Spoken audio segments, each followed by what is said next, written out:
మరో బంగ్లాదేశ్ సంఘటన New Zealand. Yes, మీరు విన్నది 100% నిజం. రీసెంట్గా న్యూజిలాండ్ దేశంలో ఒక సంఘటన జరిగింది. పూర్తిగా వినిన తర్వాతే మీరు కామెంట్ చేయండి. న్యూజిలాండ్ దేశం వాళ్ళు పెద్ద పెద్ద ర్యాలీలు చేస్తున్నారు మన భారతీయుల పట్ల. వాళ్ళు అంటుంది ఏంటంటే, అయ్యా ఇది మీ భారతదేశం కాదు, ఇది దేశం, న్యూజిలాండ్ దేశం. ఇక్కడ జీవం కలిగినటువంటి దేవుడు ఒక్కడే ఉన్నాడు. ఇక్కడ సంస్కృతిని పాడు చేయకండి. మీరు ఇక్కడికి వచ్చి కుల గొడవలు మత గొడవలు పెట్టింది చాలు.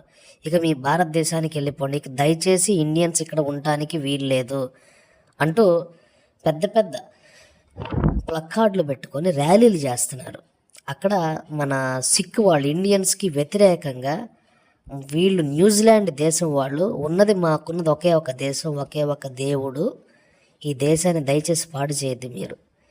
ఇప్పుడు దాకా చేసింది చాలు, ఇప్పుడు దాకా కుల గొడవలు మత గొడవలు ఇక్కడ దాకా తీసుకొచ్చారు మీరు అంటూ పెద్ద పెద్ద ధర్నాలు చేస్తున్నారండి. మీరు ఒకసారి ఆ వీడియో చూడండి, ఒరిజినల్ వీడియో మీకు యూట్యూబ్లో ఉంటుంది. అయితే కొంతమంది కామెంట్ ఏం చేస్తున్నారు, మన ఇండియాలో ఎప్పటి నుంచో ఉన్నాయి కదా కుల మత గొడవలు, మరి వాటి గురించి ఎవరు వీడియోలు చేయట్లేదు ఎందుకండి అని అంటున్నారు. అంటే కొంతమంది కింద నెగిటివ్ కామెంట్స్ ఏం పెడుతున్నారంటే, బీజేపీ ఆర్ఎస్ఎస్ నుంచి ప్రపంచవ్యాప్తంగా ఈ కల్చర్ అనేది వ్యాప్తి చెందుతుందంట.